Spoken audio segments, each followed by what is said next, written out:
Webinar is being recorded. All right, good. The webinar has started. Hi, everyone. Good evening, everyone. It's so wonderful to have senior families get together at a night like this because all of the hugging, all of the saying hello.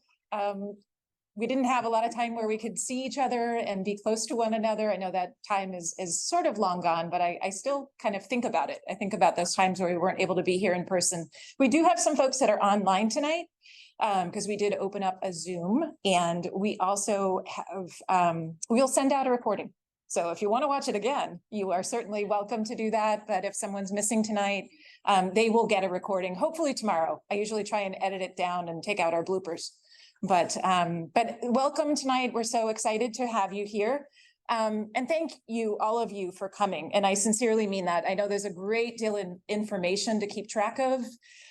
Every time we start these first few weeks of school, it can be pretty challenging with the emails flooding into your inbox, and many of them are mine. So sorry about that, but we're so glad to have you in person to be able to talk to those seniors that are here tonight and your parents and guardians, family members. It's terrific to be here with you. I want to introduce members of my team if you haven't met them already. You may have met Luis Almonte. He may be the counselor to your student. Mr. Almonte is going to be talking with you as well tonight. Ms. Chen, Joelle Chen, is going to be talking as well, so I will not hog the mic all night. And then Ms. Dunn, the person who makes the magic happen behind the scenes. Students, if you don't know this already, if we're not available for something, Ms. Dunn usually has the answer, or she will turn over every stone to find out the answer, because that's the kind of person that she is. So please get to know her. Many of you probably even know her from lower school or middle school because she worked in admissions. Mary, how long have you been here? 25 years. She got a present last year. So terrific. I'm so glad that you're here. I'm going to flip the screen to show you tonight's agenda, which looks really long now that I'm looking at it. It won't feel this long, but we wanted to make sure that we were thorough.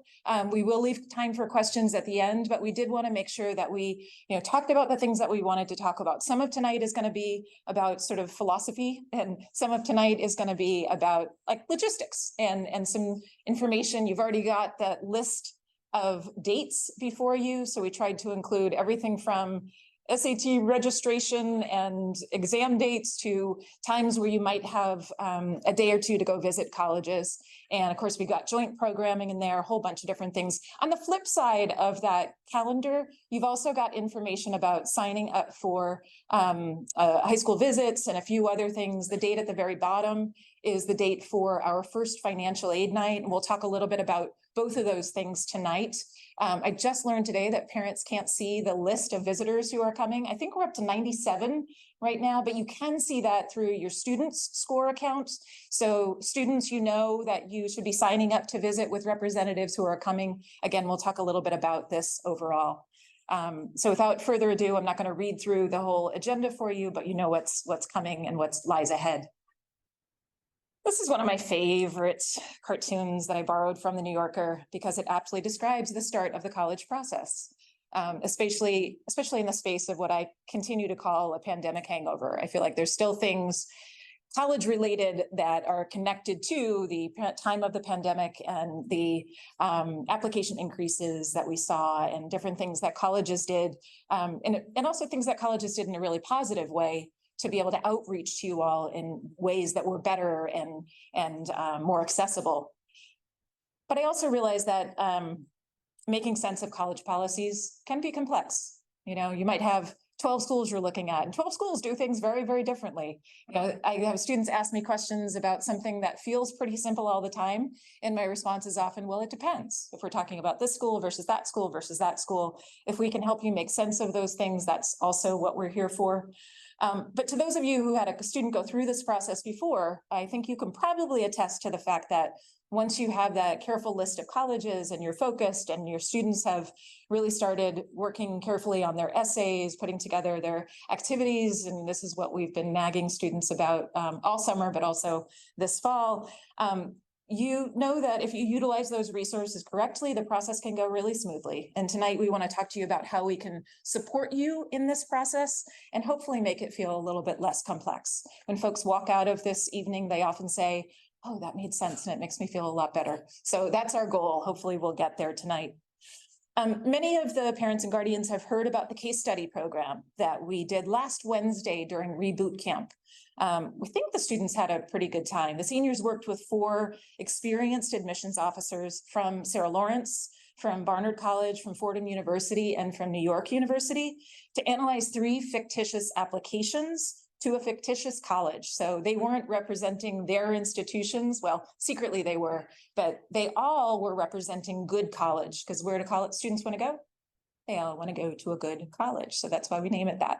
The applications themselves and the good college profile, they're all created so they have kind of every different amalgamation of applicant, every kind of profile that you can imagine falling together into that applicant. And students went into smaller groups and they made decisions about those applications. And they reviewed those applications, which included many identities, many backgrounds, many stories, many contexts, many experiences. They started by examining institutional profiles for good college. So things that good college said that they were looking for in their applicant pool. They were supposed to be acting as the admissions committee, and I think they did a really good job. They were feeling very, very strongly about some of the applicants, and we loved seeing the passion, we loved seeing the excitement. And hopefully what they realized is this process, even though it feels like you're going through all this paper and you're filling out all these applications and you're doing all these things, that you're actually going to have your application read by a person. And in fact, probably a few people. And there's probably going to be a committee discussion on your application. And there's going to be someone who's going to be advocating for you, because you realize going through this process that you are looking for reasons to admit.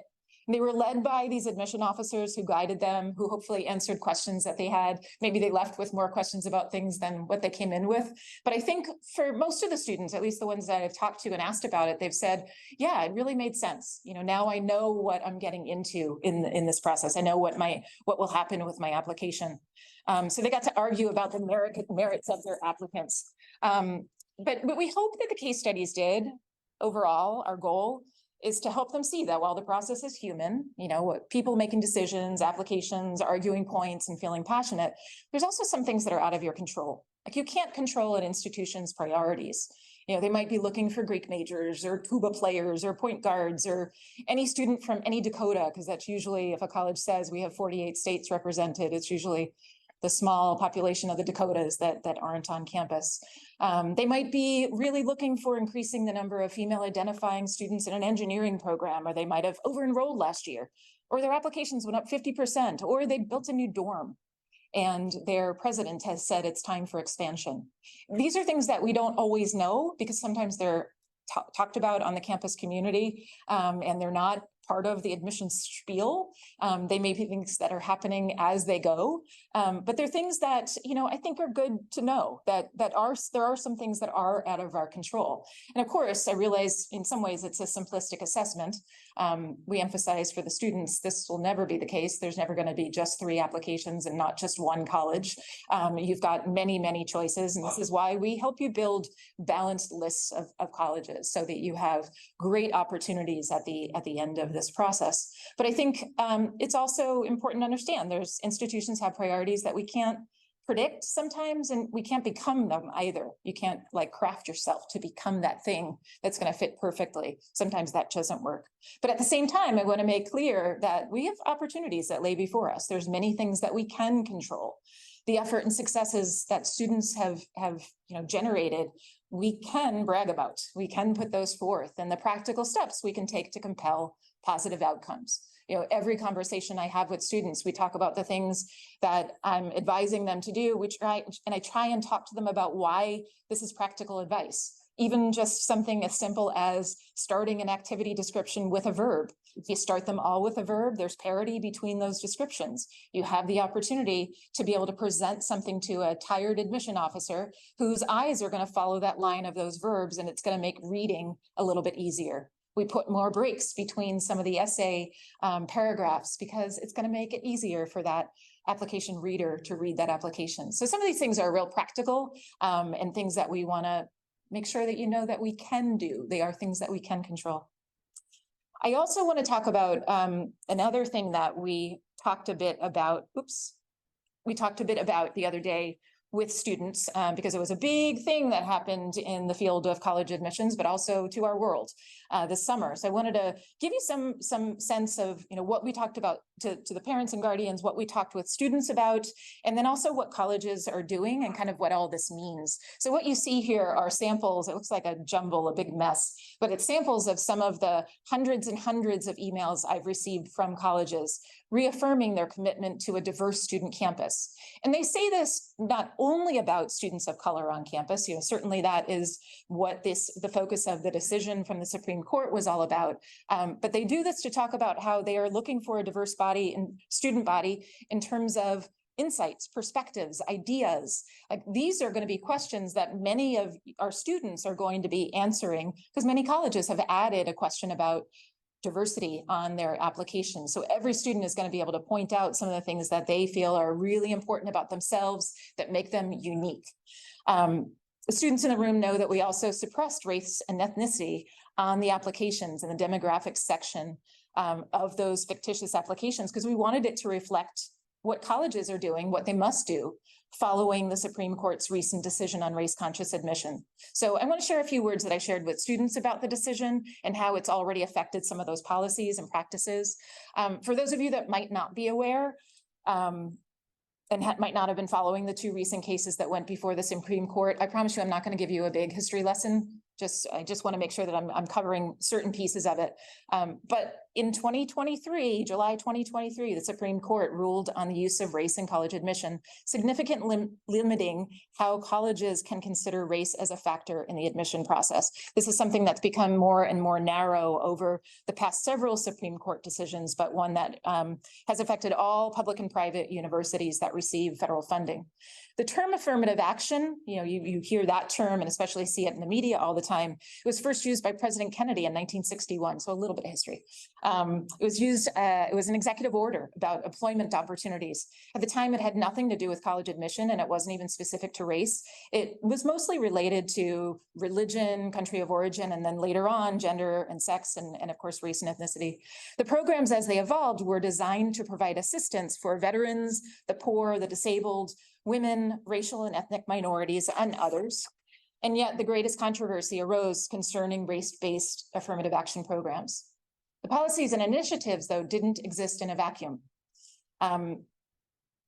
As systemic inequalities continued to persist in America, the ability for all groups to take advantage of the policies has really been unequal. So it's never been a perfect thing. But affirmative action is the term that the headlines are screaming. People who work in admission over the last few decades, we use the term race-conscious admission because it's a more accurate descriptor of how it actually works. It illustrates how an admission officer practicing holistic admissions, and you've probably heard that word a lot as you've been visiting colleges last spring, this fall, and you'll hear it again and again and again. Large public universities, small private universities and colleges, they all use that term they all use that term holistic admission. So an admission officer practicing holistic admission can be conscious of an applicant's race and other elements of a student's background and identity when reading their application, understanding that it provides important context for an applicant's contribution in the classroom and in the community. Diversity is one of the many institutional priorities.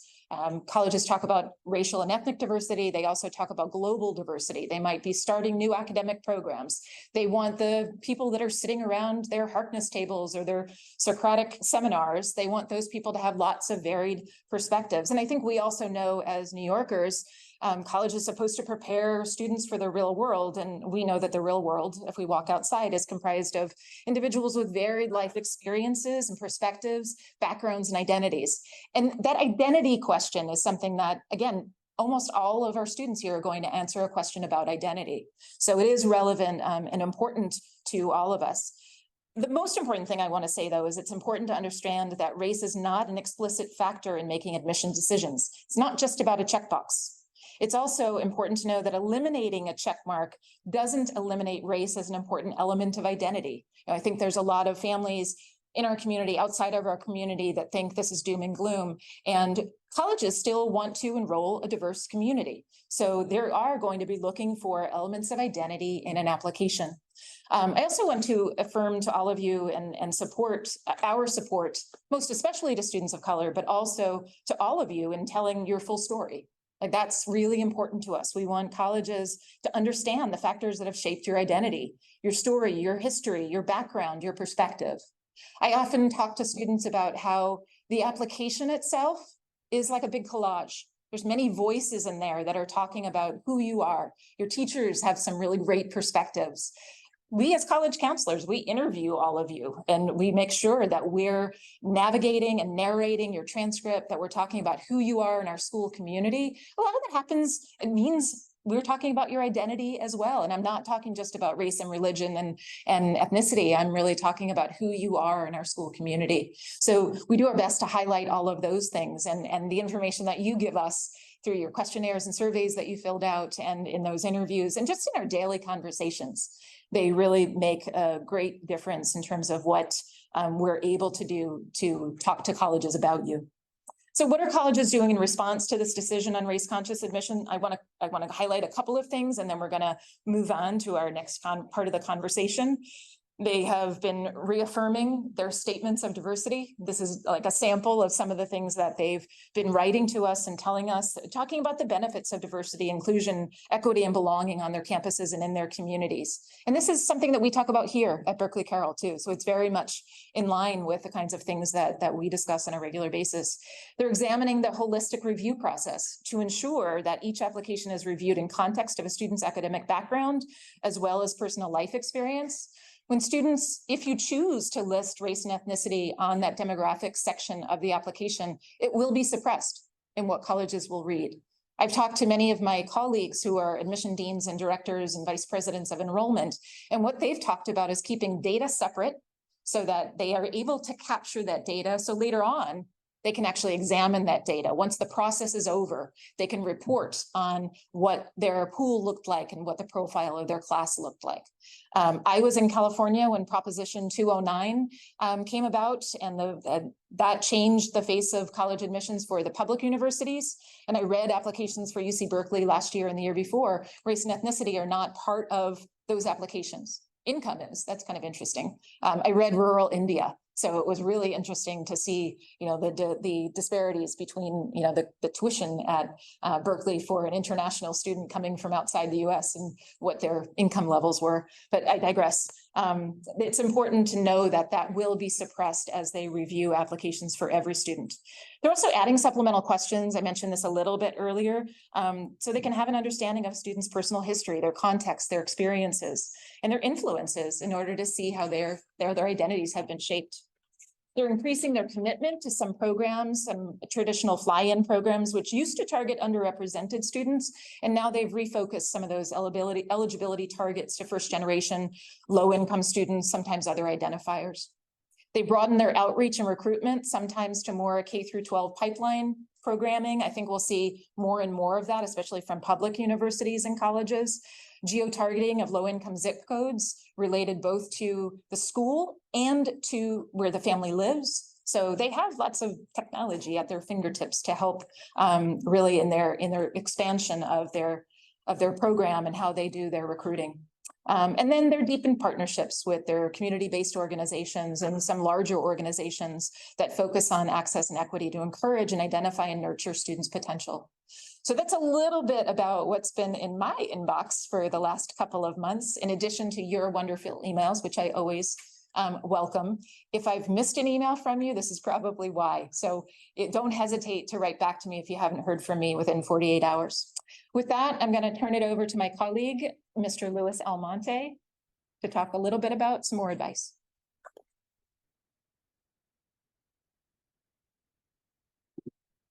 Good evening, everyone. So I know that you're all super excited to get into the thick of this process. And I think a wonderful thing about this process that gets students excited is they're thinking about the next journey that they're going to be on, the next point of education that they're going to enter, and a new environment that they're going to join. Which I think a lot of times ends up being the goal or kind of like the prize that they have in mind. But another big thing that I really want you all to reflect on, and what we really want to reinforce, is that a big part of this process is really kind of understanding yourself more as a person, becoming more of an adult and making adult decisions, and also developing socially, emotionally, so on and so forth. And throughout this process, you're going to find that there's different ways that that's going to manifest itself. And one of those ways is basically how you organize yourself in this process. So we always like to say that applying to college is not a race, it's a marathon. And because it's a marathon, you need to pace yourself. So you don't want to burn out too early. You definitely want to stay organized and make sure that you're doing things and staying on task. And a lot of that takes you planning ahead. So really kind of understanding what it is that you need to do, what needs to be done. And I think once you look at all of that, it can be quite overwhelming, but really understanding that there's different goals and different dates that you have to do certain things by. So when you really break those things down, it becomes a lot more manageable. And really kind of what this process is going to entail for you to pace yourself is to really understand like what you're capable as a person, and then how much support you need, and also realizing the support and resources that are around you and leaning into those support systems. So we really recommend that you work with your college counselor to assess your list, figure out what's necessary for you to apply for that college or school. So everybody's process is different. Students might be using the Common Application. Some students might be applying through the University of California system application. Some students might be applying internationally. There might be some schools that require an interview. Some schools might offer an optional interview. Some schools might have supplements. Some do not, right? So really kind of sitting down with your college counselor, looking at your list of schools and having their expert advice to kind of be a second set of eyes on those schools, for them to advise you on what needs to be done and the steps that need to be completed for you to be able to apply to that school, but also to be able to craft your best application and put your best foot forward in terms of demonstrating interest and leaning into opportunities that are going to be able to allow you to highlight yourself as an applicant. Outside of that, like I mentioned, a successful process is one where you're organized and you're utilizing your resources. And we can't stress this enough, but really breaking things down into smaller goals relieves so much anxiety. And knowing how much time you have right now, we're in early September at the moment. We're about 7 to 8 weeks away from the November 1st deadline if you're applying early action or early decision. And then there's about 8 more weeks until the January 1st decision after that. So that is plenty of time when you really sit down and think about that. But the longer that you wait, or if you do things last minute, it's going to hit you like a truck. And we want to avoid that. So the best way to do that is to really kind of come up with a system that works for yourself. And I would say create deadlines for yourself. Or if you really need that extra support, talk to your college counselor and have them set a meeting with you with a deadline for you to check in about certain things, because that will do a world of a difference. It keeps you on task. And that way, you have a deadline for things to be completed by. We also want to stress that there are going to be times where we're meeting with you individually. So there'll be times where we will reach out to you, but we also want you to reach out to us. Whatever you need, we are here to support you. And you'll find that as things get closer to certain deadlines, we'll meet more frequently. But this is really kind of where you step into that driver's seat to understand what's going on with your process. And you're the one leading this process. So a lot of that communication of what you need to be able to elevate that to your college counselor. Another part of this process and kind of really going into adulthood is really understanding how you communicate and becoming an effective communicator. So when you think about communication, we want you to think about how you're communicating with your college counselor, how you're communicating with colleges and universities, how you're communicating with your family, and how you're communicating with yourself. So with thinking about how you're communicating with your college counselor, kind of what I just talked about, we are expecting you to communicate your needs to us. So with thinking about your process, you have to understand that this is a student-guided approach and a student-led approach. And really kind of understanding what it is that you need, sitting down with your college counselor to figure out what you need support with, what you need help with. If you're stuck on something, or maybe there's a supplement that's asking a question and you don't necessarily know how to approach it, that's a perfect time to communicate that to your college counselor. If you are feeling stressed about something, or there's some deadlines that are approaching and you feel like you're getting a little bit overwhelmed, that's a perfect time to communicate with the college counselor. When you apply to these colleges, they will track the documents that have been received. It's going to be your responsibility to understand and track what has been received. And if there's any discrepancy, you need to communicate that with your college counselor so that we can ensure that your application is complete. So I imagine you're getting the theme here that there's going to be a lot of back and forth between the college counselor and the student. But that relationship is vital to ensure that you're having a successful process, that it's an organized and easy process, and that everything is complete, and that we're dotting our I's and crossing our T's in this process. In terms of communicating with colleges and universities, that's extremely important. So I think a lot of times we get really excited parents that want to send emails and they want to speak with the college representative and the students in school, and they want to do all the communication. Really kind of understand where you can support your student, but also the opportunities where you can let them lead. Colleges and universities really are under the understanding that you are the student that's applying, and they want to get to know you as an applicant. And they also want to see how you communicate and the type of leadership that you possess. So really understanding that you're the person that should be sending these emails, communicating with admissions representatives. When you're on college tours, you should be the one asking the questions and not getting overshadowed by your parent, or letting your parent be the person that's using your voice. This is an opportunity for you to amplify your voice and talk about what you want, ask the questions that you need, and really kind of lean into this role that you're going into as a young adult. Colleges and universities are coming to Berkeley Carroll, as Ms. Middleton mentioned earlier, so they are in the process of visiting. We actually had a few today. So that's another opportunity where you have an opportunity to sign up for visits here at Berkeley Carroll and communicate with admissions representatives directly. So really kind of being mindful about how you're presenting yourself, how you're communicating with them, the questions that you're asking. That's a great opportunity for you to kind of step into that role and gather information and present yourself. Aside from that, there are different parts of this process. So if you're a student that's going through an artistic portfolio or audition process, that's also going to be another aspect of your application where you're going to be communicating a lot. Sometimes there's an added interview aspect to that, or just in general, they just want to understand kind of how you're presenting yourself and how you're being deliberate about your audition, what you're choosing to audition with. That's also different ways that you communicate. And if you're an athletic recruit, that's another example of when coaches would like to see that the student is the one kind of leading the forefront of the communication, because that's the person who's ultimately going to end up on the team, not necessarily the parent or anybody else that's assisting the student within the college process. So really finding that balance, again, I can't stress that enough, of letting your student lead and acting as a support system. Aside from that, I'd also like to say that communication at home is also important to be mindful of that. So I think a lot of times this process becomes such a big deal, and then it kind of infects the relationship of the parent and the student at home, where all the main topic that students are talking about with their family is constantly college. And I can assure you, being on the forefront of this process with these students, that's probably sometimes the last thing that they want to talk about when they're not at school or whether with their family. So I would say really being mindful of how you can regulate that. A big tip that we always give to parents every year and to families is to understand that not every conversation should include talking about college. Maybe set a time a couple times a week or one time a week where you can talk about college and check in. But I can assure you it probably is going to stress your student out more if every single time that you interact with them, you're bringing up college. So we want you to be mindful of that.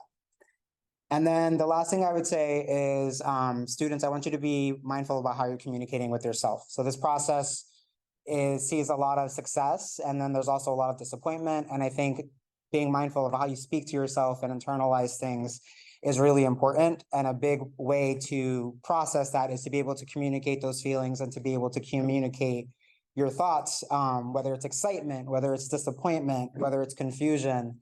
Really talking through these things with trusted individuals, your college counselor or your family, really is going to allow you to understand that there's a support system that you have that's on your side, help you make sense of what it is that you're feeling, and give yourself grace. Because there's so many things in this application process that you can control, and then there's a big chunk of it that you can't. And the reality is for this process, for some students, it's a very short process. For some students, it's a long process. For other students, there's a lot of excitement and a lot of opportunities. And for some students, there's some big disappointments. And it's really, being honest with yourself and having candid conversations and not just internalizing everything, because then that turns into stress, and stress turns into a lot of other things that can manifest itself in really nasty ways. So we want you to be, like I said, graceful with yourself, add some humanity to this process, seek support, ask for help. But also, celebrate each other, celebrate yourself. It's a wonderful process as well too, and we want you to be mindful of those things going through this. Aside from that, in terms of communications, so it's also really important to communicate when you're going on college visits.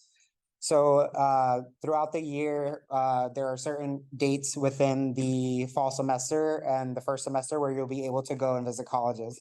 So for instance, we have off on Yom Kippur. So if you don't celebrate Yom Kippur, that is a day where you can go and visit colleges. Indigenous Peoples Day and the Tuesday after Indigenous Peoples Day is also 2 dates where you could go and visit colleges.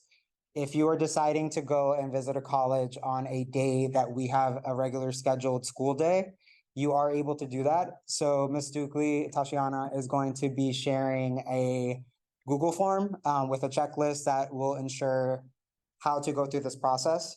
But basically, you'll fill out the checklist, fill out the Google form, inform your teachers that you're going to be absent that day so they can inform you of things that you need to be mindful of or any assignments that you missed. And then parents, all you would have to do is fill out, input this information in Veracross or fill out the attendance email as you regularly do, and it will be marked as an excused absence. So we want you to be mindful not to take 40 days to go and visit colleges, right? Because we want you to be in school, and to be successful, you need to be present. But there are opportunities where you'll be able to use some school days here and there to go and visit some colleges if you feel like that's absolutely necessary. So looking at the road ahead, behind me is basically the next couple months and the gist of your process. So we talked about breaking this down. So we broke it down by months to make things a little bit more manageable, but to put some important dates on your mind, and that way you can start planning ahead. So here we are in the month of September. So when we started school, college counselors asked our students to supply us with a first draft of your college essay and your activities.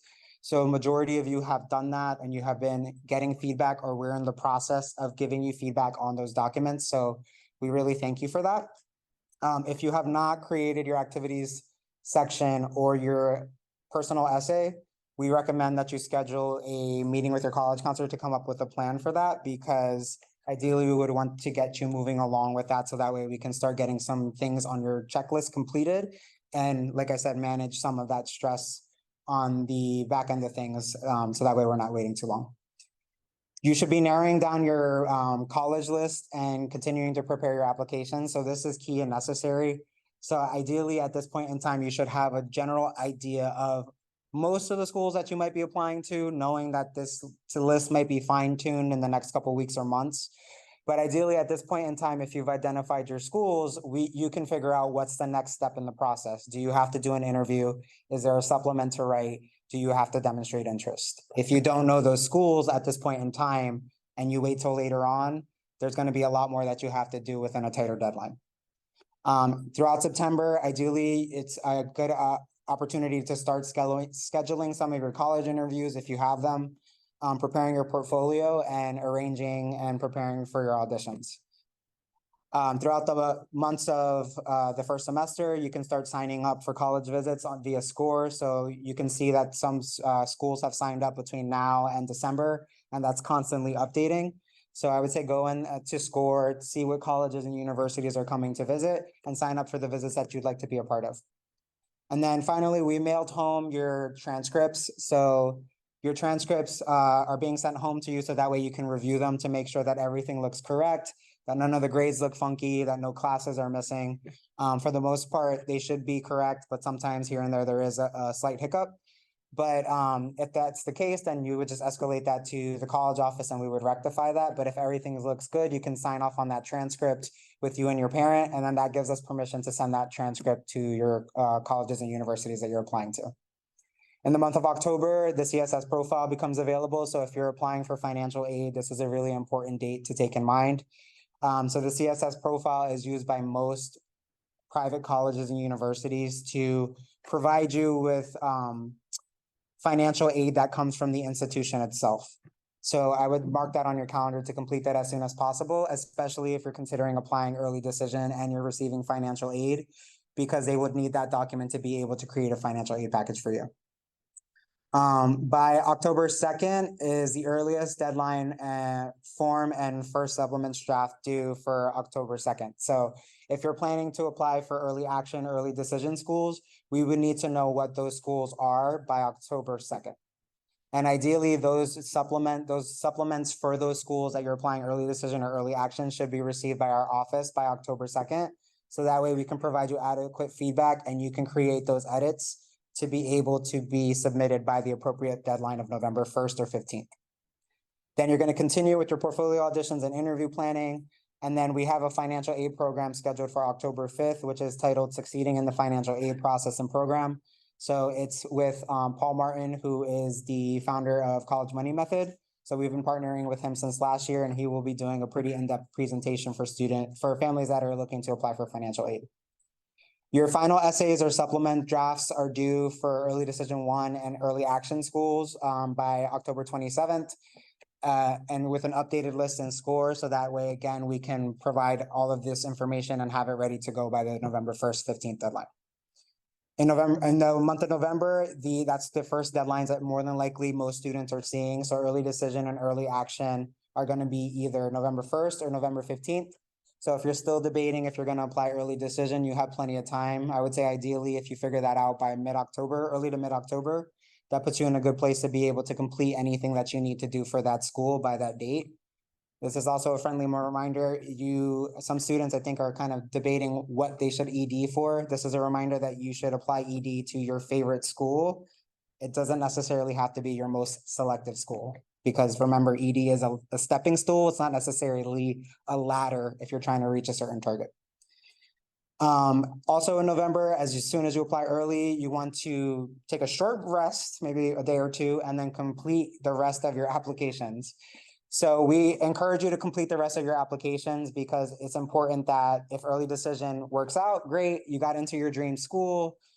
Everything else you completed, you did a lot of work, but at least you got into your dream school. Or on the flip end of things, if you get deferred or denied from your early decision school, everything else is ready to go. And you're not scrambling during winter break where you should be resting and, having fun and taking care of yourself and spending time with family. Continue with portfolio auditions and interviews. And then we will be sending first quarter grades to any school that students apply to early action or early decision. So this is really important because you want to make sure that you're maintaining your grades, that you're doing well in your classes, and that there's no hiccups on those transcripts, preferably, because sometimes schools will, we like to send those, but other times schools will request first quarter grades and we cannot withhold that information if they're asking for it.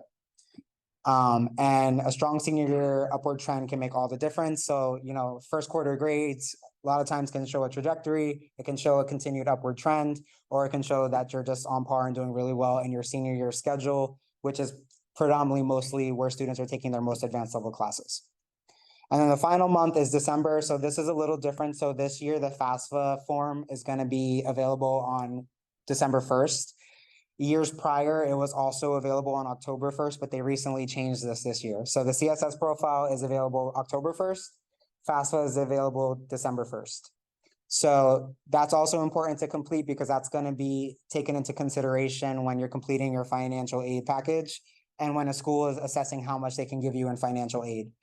For some schools, if you're applying ED, your FAFSA will not be on file before you apply for that school.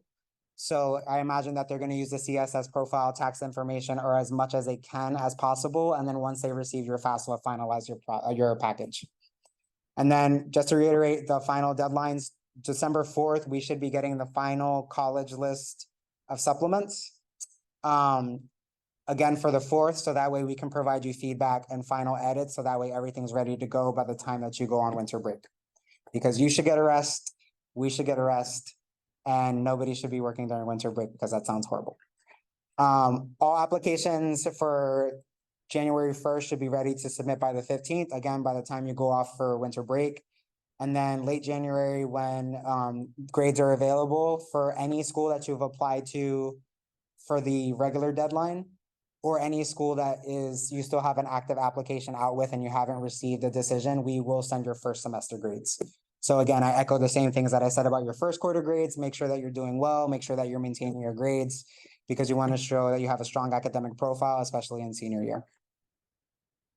So I'm going to hand it over to Ms. Chen to talk about score and some other things, and we'll go from there.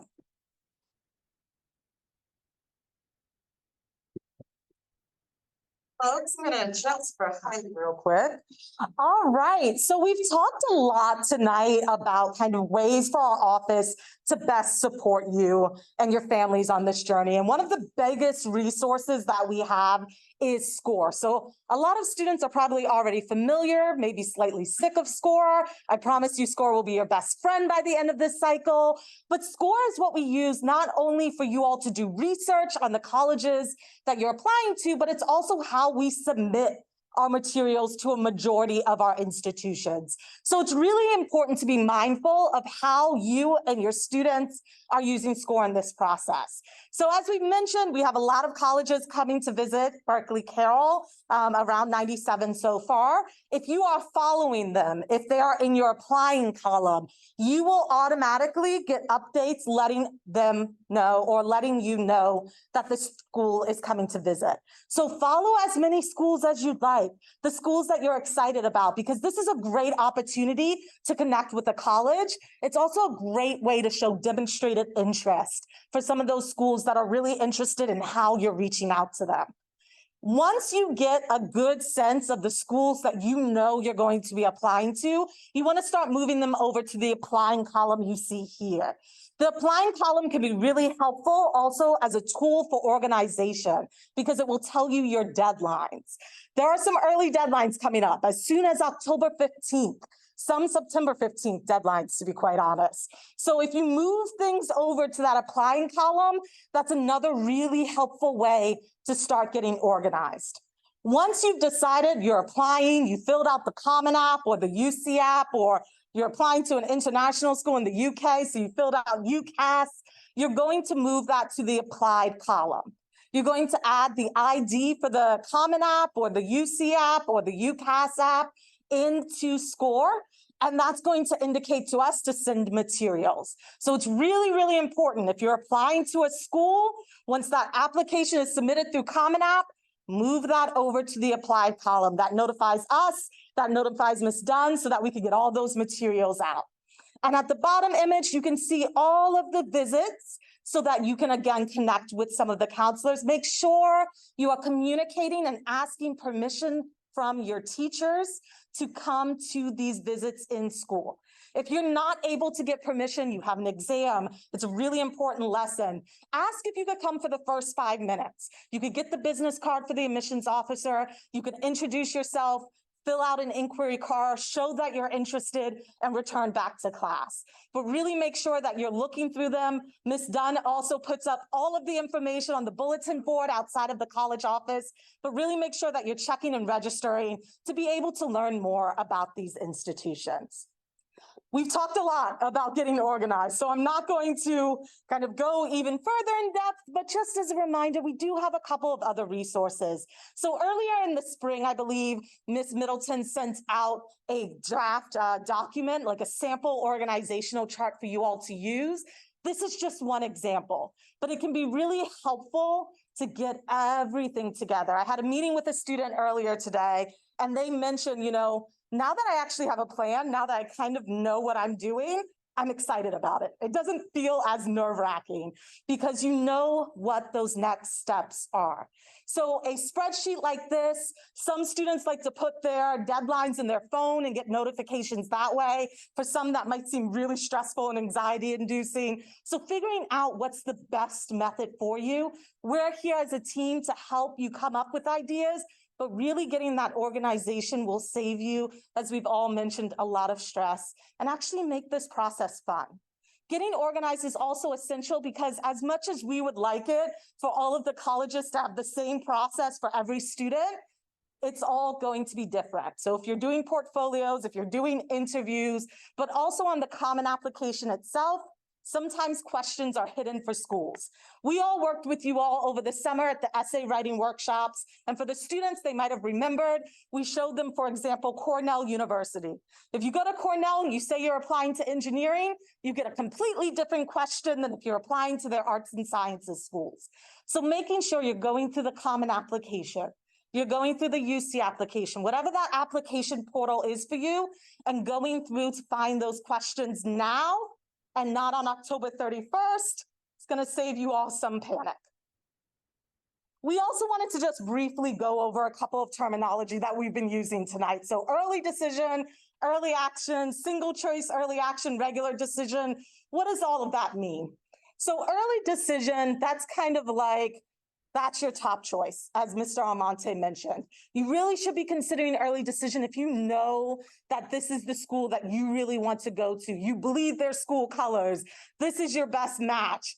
It's everything that you want. You're so excited. You can't stop talking about it with your family. That's your early decision school.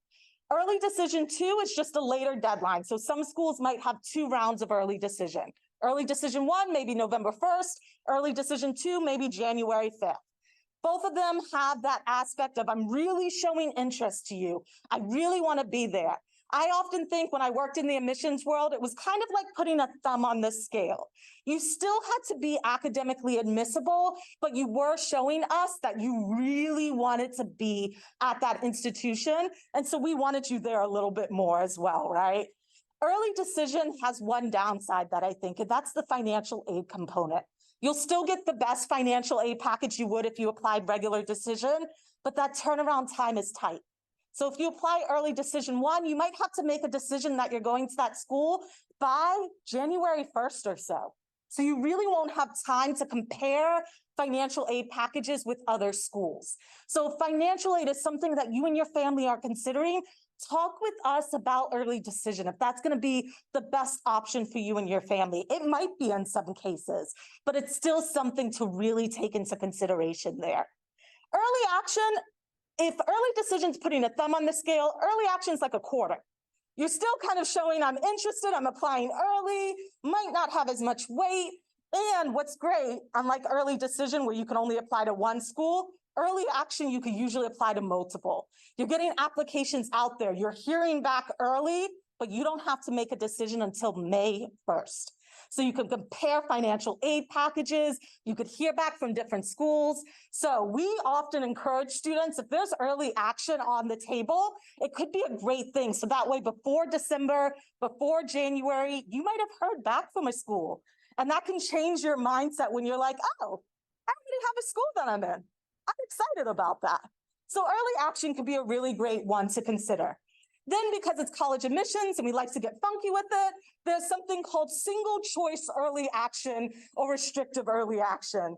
You'll see this at some of the very highly selective institutions like Stanford, MIT.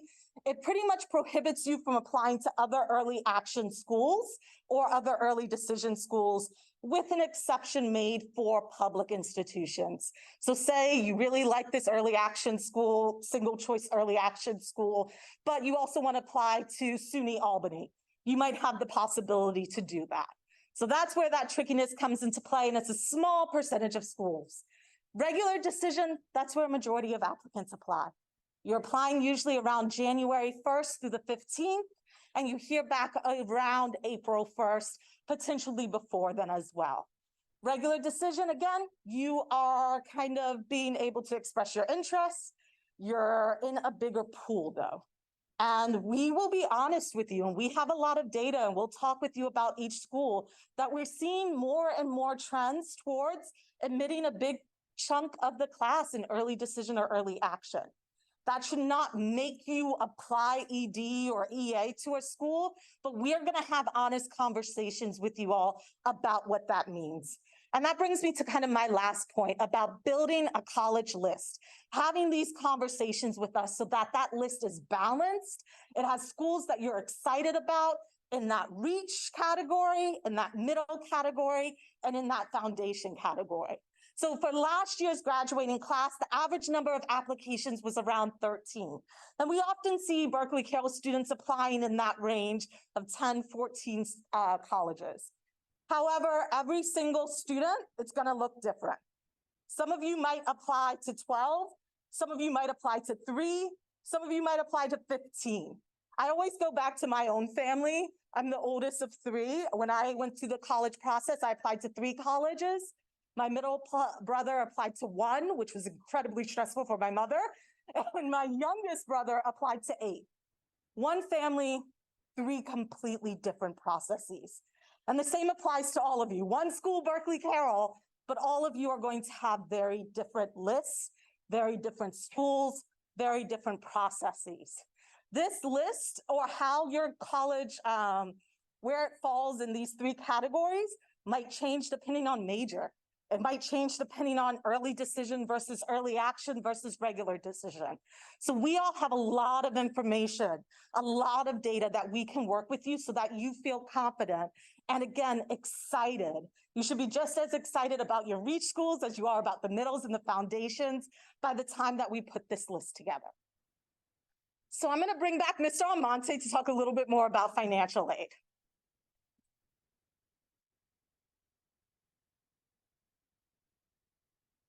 Did you miss me? So with need-based financial aid, we just want to make a distinction because a lot of times this comes up as questions. So there's 2 types of aid that's families can receive. There's need-based financial aid, and then there's merit scholarships. So I'm going to talk about both. So need-based financial aid is you need financial assistance in terms of financing your student's education. So I talked a little bit about this, so I'll just kind of breeze through this. So for a need-based financial aid application, it's going to require the FAFSA, which is basically the free application for federal student aid. That's loans and sometimes grants coming from the federal government. The CSS profile, which is, like I mentioned earlier, it's primarily used by most private institutions, and that comes from institutional grants and scholarships that the college or university is giving you. And then if you're applying for financial aid, they're going to ask for prior year taxes. So basically, they're going to use taxes from 2022, that income information to be able to generate your financial aid package. And then they're going to create something called the Student Aid Index, basically an SAI. It used to be called an EFC, but an SAI is basically they determine this is how much your student is going to receive in financial aid. Some schools have all of these things that are required, so a FAFSA, a CSS, and tax information, while other schools, like for instance, a public state institution might not require the CSS, it'll just be the FAFSA and maybe the tax information. With this information, they'll be able to determine how much your family is going to receive in financial aid. Sometimes there might be extenuating circumstances, so there are times where there is like a divorce happening, or sometimes there's a parent that's not in the picture. So there might be additional documentation that you might have to submit based on your family circumstances. But for the most part, this is the general gist of what they would need to be able to review you for financial aid and present you with a package. In terms for resources of how to kind of gauge financial aid resources and things of that nature. So I mentioned college money method programming with Paul Martin. So like I said, we do have a program coming up on October 5th. Ms. Middleton will be sending out a registration for that by the end of this week. He also hosts a series of different workshops for students in different grade levels throughout the entire year. We also encourage you to use the net price calculator, especially if you're thinking of applying early decision, because that'll give you a ballpark understanding of what it is that you might be receiving at that college or university for you to even understand if that's something that you and your family can afford, to inform you if that's a good idea to apply early decision. And contacting specific financial aid offices and representatives. So for instance, when I worked at Lehigh University, we had a really great financial aid office at that time, and they still do now, where every student that was applying was assigned a financial aid counselor by their last name, and they would be able to talk through about specific circumstances, certain details. So a lot of times you should start with that net price calculator, get an estimate, and then follow up if with a particular school's financial aid office to ask more nuanced questions or to gain more information, because you might find with you presenting them information, they might be able to say, to have that estimate fluctuate, and you might be pleasantly surprised that you might be receiving more aid, or, you know, it might allow you to understand a more realistic picture of what it is that you might be receiving. So like I said, need-based aid is if you need the money, if this is really important, you're solely based off of income. It has nothing to do with your grades. It has nothing to do with other aspects of your application. Merit scholarships and scholarships in general are very different. So for athletic scholarships, if you're a recruited athlete, typically this is going to be division dependent. So majority of the time, Division I, non-Ivy, and some Division II schools will present athletic scholarships if you're a recruited athlete. Aside from that, there's going to be merit scholarships or like special interest type of scholarships that certain schools will present students. In most cases, an application is not required unless they indicate it on their website or they tell you in an information session. But typically, if a student is deemed meritorious, it's because someone has read their admissions file, the general file that they have to just submit to be reviewed for their application. It's the general criteria that they need. They review everything and they might say like, wow, this is a superstar student. They're at the top of their class, really great grades, awesome testing if they submitted that, and so much leadership in the community, really involved in the community. If it's a student that fits that type of profile, that might be somebody who's awarded a merit scholarship, and you get pleasantly surprised when you're admitted and you get your acceptance letter, and then there's a award package that has a merit scholarship and you're like, wow, this is amazing.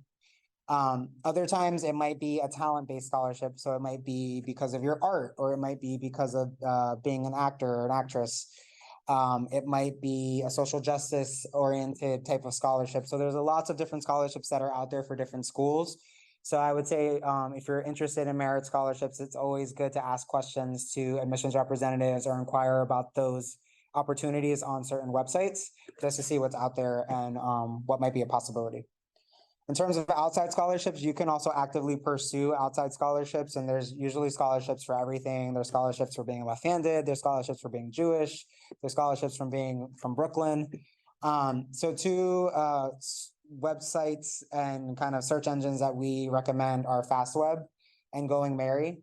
So you can actually kind of filter different scholarships. You can put in your academic profile, use different keywords to find different scholarship opportunities.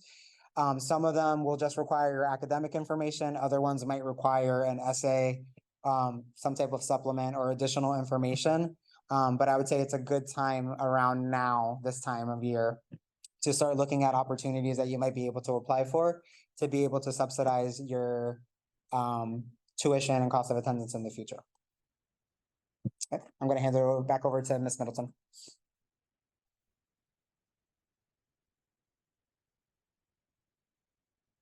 I want to touch on a little bit of something that Ms. Chen had talked about before about each college, each list of colleges for each student is going to be real different. They are like apples and oranges sometimes, based upon academic profile, based upon majors, interest criteria. And know that a lot of our advice is really based on the individual. You know, should I submit testing? It's going to be not only individual to the student, but individual to the school. And we can walk through those things with you. Is an interview important at that college? Does this college even offer interviews? You know, we had students in the last couple of years who would tell each other, you need to ask about interview. You need to do this. And they were looking at schools that were completely different that didn't have any interviews. So the anxiety was getting ramped up for very little reasons. How much is finance going to play in the admissions decisions at the college? Do they meet full need? Am I a competitive applicant given my academic program? All these questions, should I apply early? These are things that we're readily and constantly helping to provide answers for you. And the answers, like I said, will be different for different students based upon statistics and profile. No student or family is going to know exactly how the other students who are applying from Berkeley Carroll, how those applications are read. So I want to encourage you to not speculate about what's happening with the application of your friend or these other people, or this one applied here. We've had students that have spent a lot of time asking everyone about where they're applying. Worry about yourself. You know, that's my advice on that. That's going to keep the peace in the class. It's going to keep peace between friends. And it allows you to curate your privacy. So I'm not saying, don't tell anybody anything. I'm saying, keep your privacy if that's the way that you want to approach this college process. Know that we discourage students from asking each other about test scores. We encourage them to keep their list of schools private if that's what they choose to do so. So respect that and you know, really think about your community of people here. And these are people that respect you and that you want to respect as well. And lastly, I want to strongly recommend that you check the advice that you're getting from TikTok. I had a bunch of kids coming in recently saying, I don't have a spike in my application activities. And I've been like, what? I don't know what that means. And it came from TikTok. It was one of those things that people were talking to one another about. So we welcome the questions about it, but don't send yourself into a spin about information that you're getting from unreliable sources. And lastly, do not film yourself opening your application decision on TikTok. We've had that happen the last couple of years, and it hasn't been positive, meaning the students didn't get in. And it was something that was out there. So when I say privacy, you know, this is up to each individual families, individual students, but, you know, make sure that you're taking care of yourself. This goes back to a lot of what Mr. Almonte, our therapist in the office, what he said, you know, taking care of yourself is really important, but also taking care of your friends and your peers. So where can we help most? You know, I've got just a couple more slides here and we're going to go to questions. And at that point, you're free to leave if you choose to, or you can hang around for individual questions after that. A few words about how we assist in balancing those lists. As it says here, college counseling's an art. It's not a science. Things aren't exact. We can look back at data, but our predictions about what a student is likely to get, you know, what their response might be, is based on best case scenarios. We've had the experience over the last couple of years with the pandemic, with increases in applications, with things that have been unpredictable. So sometimes we're a little bit conservative about how we might flag something as being a reach, being a middle, being a foundation for you. We want to make sure that you've got great choices. We want to make sure that you've got a really good college list. So if we're talking to you about having too many reaches on your list, or it's little top heavy is sometimes the term that I will use, it's because we're thinking about the outcomes. We're thinking about what potentially can happen. Never are we ever taking you from your dreams. And that is important to know as well. We will be very clear with you. We're pretty straight shooters about sharing what information we know, but we're also going to support you and we're going to help you craft applications that are the best application that you can provide to those colleges. So good news is collectively we have more than 50 years of experience. So we can make some pretty good decisions and descriptions or predictions about things overall. And we do our best using data to make accurate assessments and using the knowledge that we have about colleges and universities. So our advice to you and your student in the confines of our office sometimes can sound conservative, but don't mistake it for a lack of faith in your ability as a student or in your student's ability if you're the parent or guardian. We're looking carefully at what's available, both the BC specific data and the information that we get from our peers at other independent schools and from the colleges. And we're happy if you want to tap into our collective experience. Sometimes we get the hive mind together and we will do that with that college list. When you hand in what we call your final college list, and we have that listed for the end of October, it feels really early. You may have other colleges that you add to your list at that point, but we want to see what we're working with. We want to be able to say, we think you need a couple more foundations on your list. Or you might not be reaching high enough. Are you sure that this is the college that you're looking for? Is this college going to better meet your needs? And are you going to find your people at this other college? We have concerns about limited energy. So when we talk to you about having a top heavy list or a list that's quite long, you know, having 20 colleges, having 25 colleges, that's a lot. When we talked about the 13, 15, to me, that sounds like a lot. But for some, you know, we saw that number rise a little bit in the past couple of years with families looking for financial aid, families really trying to think about, you know, strategy and adding a couple of schools to make sure that they felt confident about the foundation part of their list. And as my colleague said, you also want to every college on your list to be a place that you would feel comfortable attending. And that's really important. We also know that there's lots of colleges out there that will be thrilled to have a Berkeley Carroll student enroll. You come to campus ready to learn. You're ready to do the research. You're ready to write papers. You're ready to be community members. You're ready to perform. You know, colleges come here and they always have great experiences. When they talk to when they talk to our students, the representatives talk to our students. I always hear at our college fair, the one that students attended in the spring, this is my favorite fair. And I think it's because you all present yourself well. So these are important attributes that I think you need to remember as well. But we've also seen the disappointment that comes with, a lot of negative outcomes. So if we're being careful about, and being somewhat conservative about some of our predictions, it's because we're thinking of you and we're thinking ahead to those outcomes. Know that we'll support your students to the best of our ability. We want the best outcomes for them. We'll support students regardless. Like I said, we'll be the first to celebrate if we are wrong, right? We'll be the first to say, oh my gosh, I'm surprised by that, but I'm so excited for you. And sometimes we're surprised in the other direction, because there's something that we couldn't have predicted that came along. But trust that once we sit down to write your letter of recommendation, trust that if we're in a conversation with a college or we pick up the phone to talk to one of the representatives, we're going to be enthusiastic advocates for all of our students. And that's advocates is something that you know from that experience in the case studies. We may not be yelling at one another, but we're definitely going to be advocates for you. So what's going to make this a successful year ahead? I kind of love this Maya Angelou quote, success is liking yourself, liking what you do, and liking how you do it. We want you to feel like you're making great progress in this college process. We want you to make sure that you feel informed. I can't tell you how many times students come in and we talk through something and they say, I feel a lot better. Of course, we're absorbing all of that anxiety and we have to get rid of it somehow. But it's important to talk through things that you're feeling or are experiencing.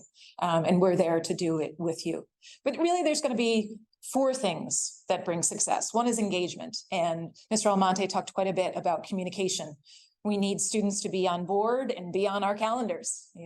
Set up your appointments on Calendly. Don't forget to do that. If you're someone that needs more appointments or needs to have more reminders, let's talk through that. Let's make a plan that works for you. I think that's really important. But seniors should be scheduling fairly regular meetings with us, so we can make sure that we provide that individual attention.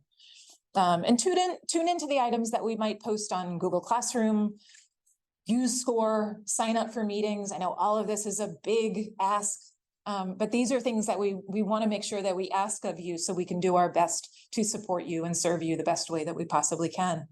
Partnership, that's another thing that will make this successful. We think of the counseling relationship as partnership. We think of our relationship with you as families as partnership as well. So if, I often will have someone that says, I want to talk to you, but I want to talk a little bit outside of what I've talked with my student about.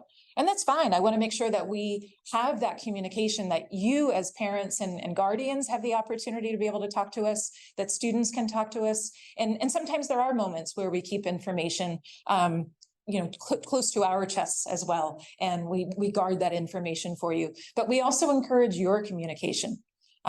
Maybe 2 nights a week at dinner, that communication can happen. So again, back to Mr. Almonte's advice or Ms. Chen's advice, I forget who talked about it, but making sure that you keep that communication open, but that you're also not having it be a constant communication.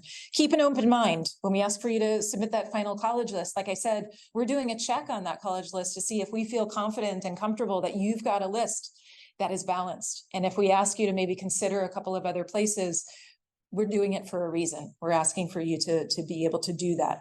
Are these all places that are going to be happy? You're going to be happy to attend? Are all these places that admit less than 5%? We want to make sure that that list of colleges is balanced in many ways, shapes, and forms. And then patience, have patience with yourselves and with each other. Rather than getting frustrated with your teen, sometimes reach out to us, parents and guardians in the room.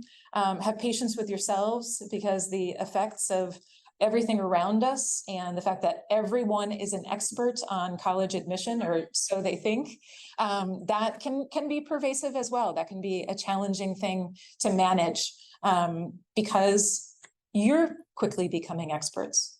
So you know what's happening. But you also know when to keep your cards close in that case as well. Finally, I want to talk a little bit, tiny bit more about the support that we provide, and then we're going to open it up to questions. We've got a class of 79 seniors. We've got 3 full-time college counselors. We've got a full-time operations manager. We are among the best and well-resourced college offices in the country. And I know that, knowing what my peers at independent schools in New York City and other parts of the country, how many students they're working with. And I'm really proud that we have this program, and we're able to work with you in such a way where we get to know you especially as students, really, really well. But sometimes parents ask if they need to hire a consultant. Sometimes folks are talking to someone as, they were an SAT tutor and they morph into an essay tutor. We know that that is the case. What we ask for you to do is to trust in our, don't get scared about this and run off to someone else because you don't trust our experience. We've got a lot of it, and we're very eager to help you. If you're working with folks outside, make sure you keep us in the loop. I think if someone is working with an essay tutor, we're always giving different opinions on things, or sometimes we're giving the same opinions, but we're always weighing in, I should say, on an essay and where it's going in the direction. Those are always things that we're going to be very concerned about, even after you've seen this specialist, right? But unlike a school counselor, a consultant can't speak to colleges directly on behalf of a student. They don't write that letter of recommendation on behalf of a student. We need to know you to be able to advocate for you. We need to know you to be able to write a great letter on your behalf. So just wanted to put that plug in your ear so that that's on your mind and what you're thinking about. I know that you've got folks that are friends at other schools and they've hired so-and-so and they've hired so-and-so, or they're in another part of the country, but most folks don't have 50 years of experience to lean back on. And I don't have 50 years personally, I'm not that old, but together we've got about 50 years of experience. Sometimes it's also just a challenge for students to have advice from two sources. And that one becomes pitted against one another. And we don't want to do that. We want to be advocates for the students, to think about the students and help them in the best way that we know how. So keep us in the loop on that discussion so we can be the best advocate. And I think with that, we can open it up. If there's general questions, we're happy to answer those. And if there's no real general questions, we will close off the Zoom. We will step back from the microphone. And if there are some questions that you've got tonight, or we welcome questions that you've got over the next couple of months. Does anybody have a question now that we can help to answer for you? Yes. On the ED and the EA, if you are not offered a spot, Yes. you apply that way, and you really want to go to that school, do you also apply as like a RD, or is it like one and done? It's a great question. The question was about an EA or an ED, and if you apply using one of those plans, can you then go to, you guys want to come up here too? Then do you then apply early decision 2? Do you then apply regular decision? And the classic admissions answer, it kind of depends. If it's a deferral and it's an early action school, there are some schools that encourage you to roll over to early decision 2. Now, not every school has early action, early decision 1, early decision 2. I mean, might as well have all the plans in the world out there. But if that is the case with a particular school, they might recommend something like that. If it's a no, you wouldn't be applying regular decision. You wouldn't resubmit an application early decision 2. But in that case of a deferral, they're really deferring you to the regular pool. And if a college says, consider that early decision 2, we really think you should do that, that's positive advice. And so come and talk to us about it, and we'll make sure to sort of triage it and think through it really carefully with you, consult with one another, make sure that we're beehiving on that, and beehiving outside of Berkeley Carroll if necessary, even calling the school in some cases to make sure that this is a clear path. Make sense? Great. Yeah, Moss.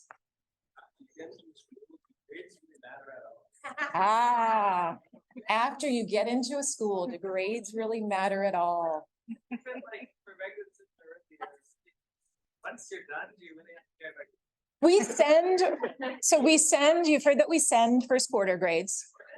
We send first semester grades.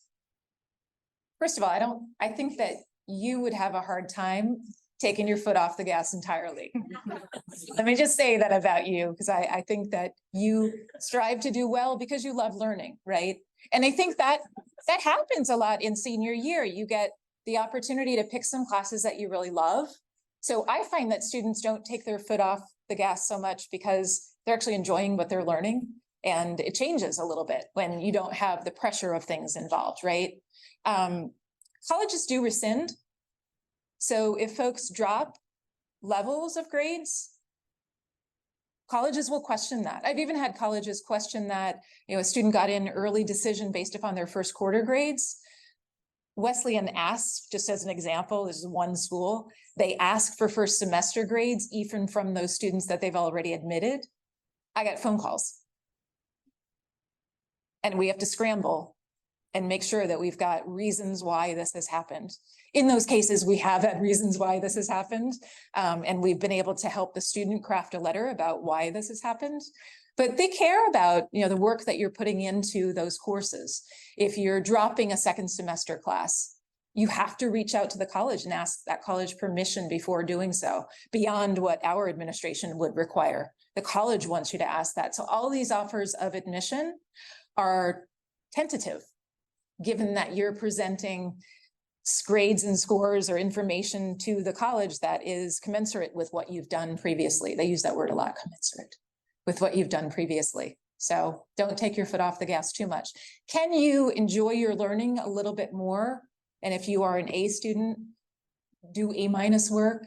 There are flexibilities. There are moments where you've got that opportunity to lightly, get out of the speed zone, right? But not going 40 in the left lane, if that makes sense.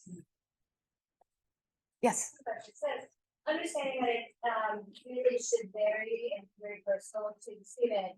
For the class of 2023, what percentage of the students actually apply to E1?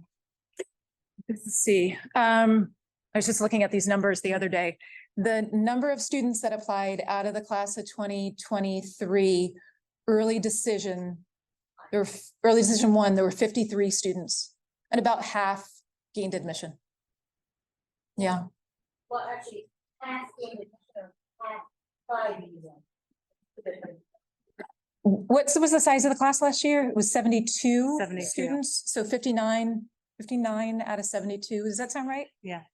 Applied Applied. early decision, And half of those. and about half of those were admitted. Yeah, I'm trying to remember from my board report, because I do crunch this data.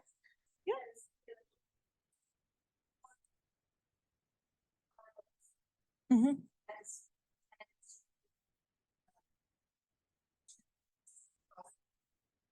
They have to, might be instances.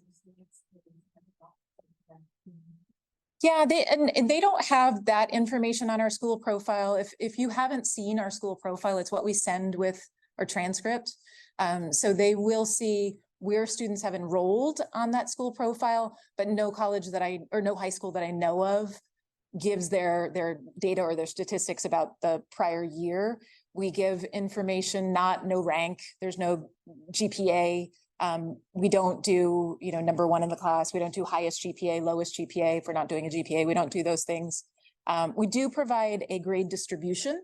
So they do get a sense of like how many A's and A- and B+ and B's.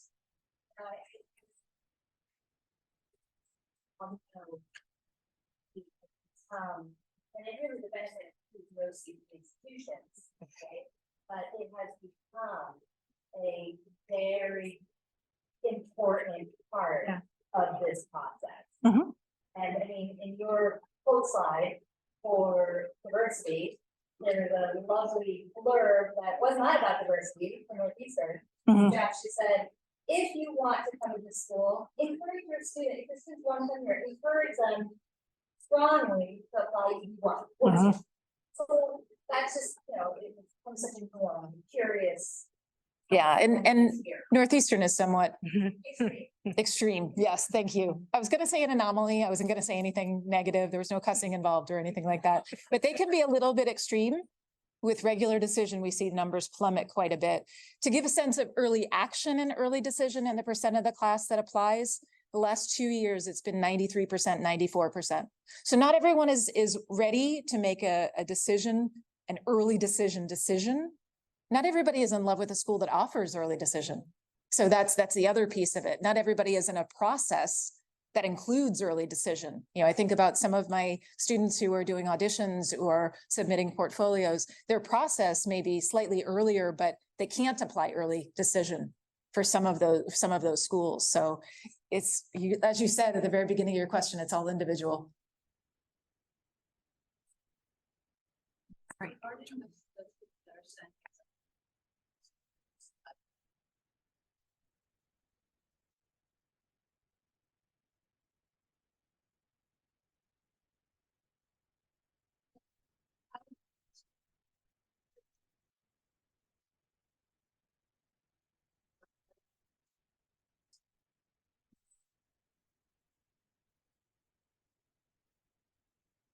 Yeah, I'd say, realistically, I don't think like every single school that's coming through these doors, you have to feel like you have to be at every single meeting for the entire meeting.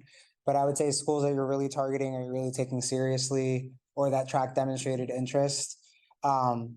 If you've already visited the school and you're just seeing them again because they're coming to visit here, I think stopping by, saying hello, filling out an inquiry card for the first couple of minutes of the meeting and going right back to class is fine. But I would say as much as you can without falling behind in class, like if you feel compelled to sit to learn more, it's an opportunity for you to learn more about the institution and to meet the person who more than likely will read your application first. And again, to demonstrate interest, but it's not necessary to go to every single one, especially if you've been going to a lot of visits and doing campus tours and information sessions. A lot of the information might be the same in the high school visit, or it might be an opportunity for you to ask just general questions because you've already visited. So I would say be pretty selective with the ones that you're going to. And then if you want to touch base with as many schools as possible, don't feel compelled like you have to be at the entire session. You can stop by, say hello, sign in, get your demonstrated interest, say you have class, and then go right back to class. Yeah. Yes.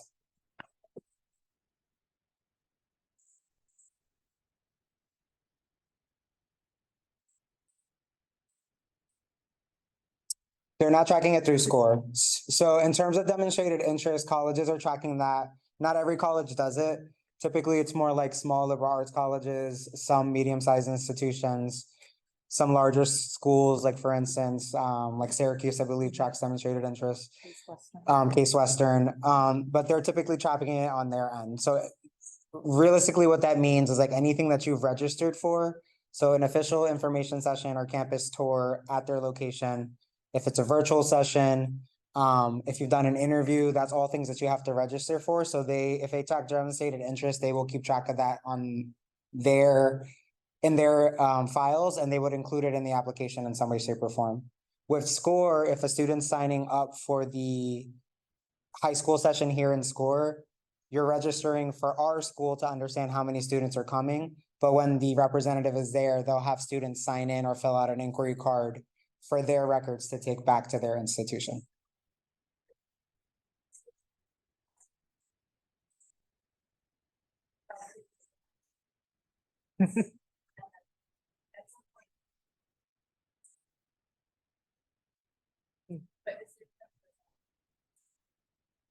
No, and I would say it's not very common that a lot of schools are sending an email with a link that a student has to click open. Like there are some schools that they can see if you've interacted with the communication that they've sent. But I would say that that's not like usually a huge deal breaker. I would say what's most important in terms of tracking demonstrated interest is to do either an in-person campus visit and a tour and information session, or at least a virtual one. Doing the high school visit if they're coming here, and if they offer an interview, to take advantage of that. Those are way more important than interacting with a email or a communication. Yeah, no worries. I would say don't stress yourself out about that.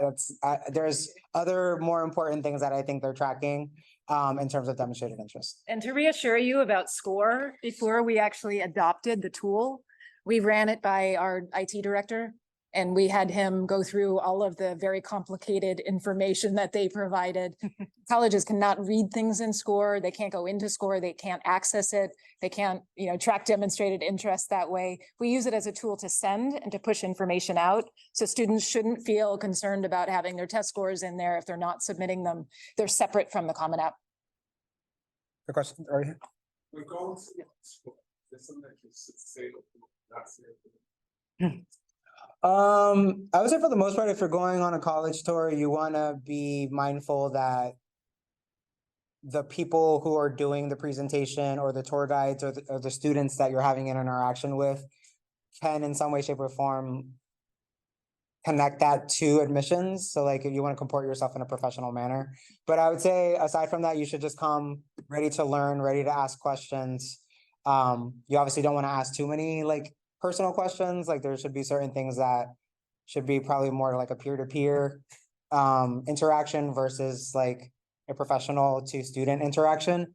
But for the most part, it's just a general opportunity for you to gain more information, figure out if it's the right fit for you, and ask honest and insightful questions to help you figure out if it's the right match for you.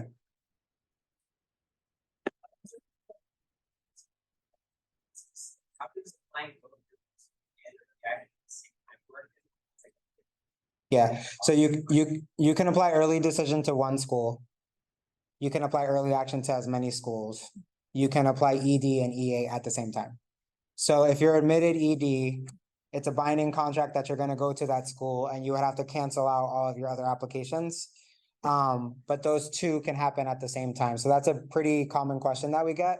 The only time that you're limited is if you apply restrictive early action, which a lot of times limits you from applying early decision or early action to any other private institution, but you could still apply to a public institution, regular For early action. or early action, yeah. But that's the only stipulation where it gets more complicated.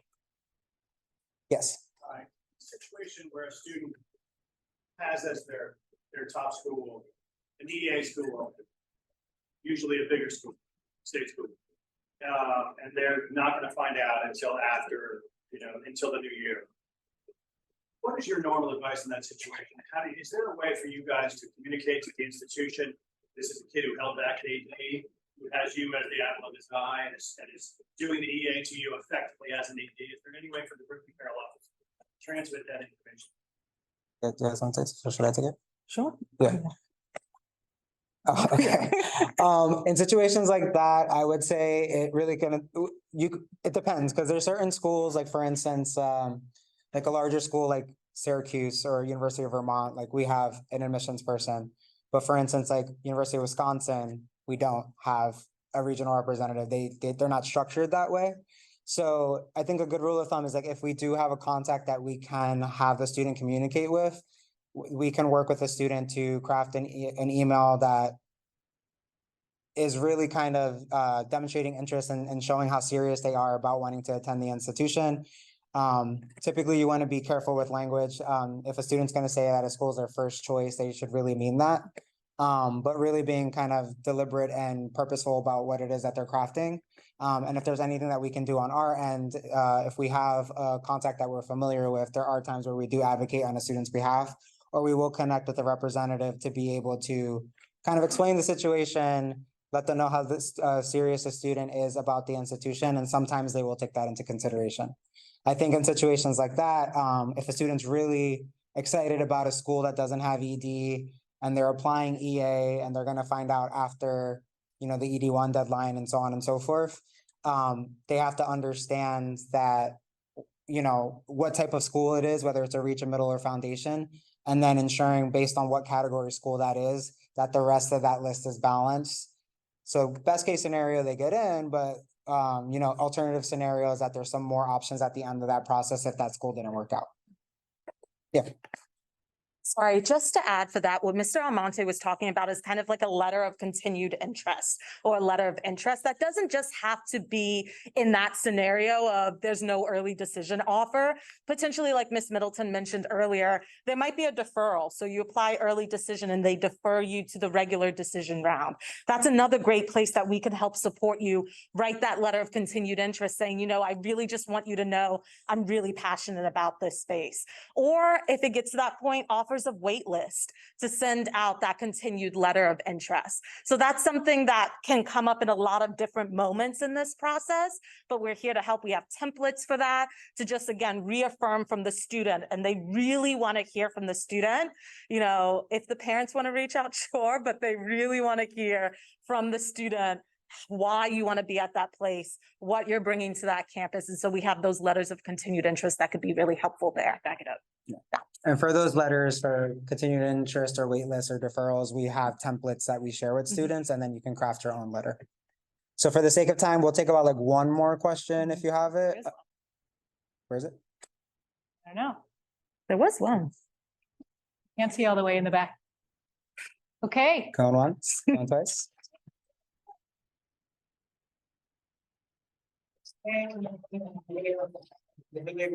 You have a wonderful night.